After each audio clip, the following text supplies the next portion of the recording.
মৰমৰ ছাত্ৰ-ছাত্ৰীসকল, আজি আমি পাঠ কৰিম চতুৰ্থ শ্ৰেণীৰ অসমীয়া পাঠ্যপুথি অংকুৰণৰ পাঠ নং 14 গছে যদি খোজ কাঢ়ে। এই পাঠটি হৈছে এটি গছ-গছনিৰ ওপৰত লিখা এটি কবিতা। আহাচোন আমি সকলোৱে মিলি পদ্যটি পাঠ কৰোঁ।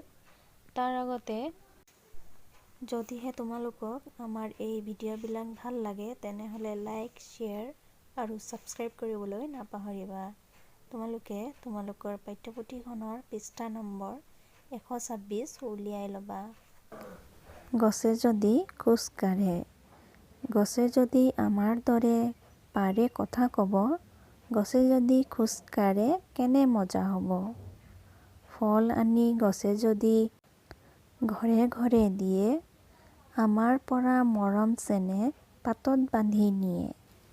হাবি এৰি গছে যদি আমাৰ লগত যায়, চাইকেল ৰিক্সা গাড়ীবোৰৰ কি হ'ব বিলাই। সৰু ডাঙৰ গছ মিলি শাৰী পাতি যাব, দুয়োকাষে ল'ৰা বুঢ়াই ৰ লাগি চাব। কেনে মজা হ'ব যে ভাই, কেনে মজা হ'ব, গছবোৰো আমাৰ দেখোন লগৰীয়া হ'ব।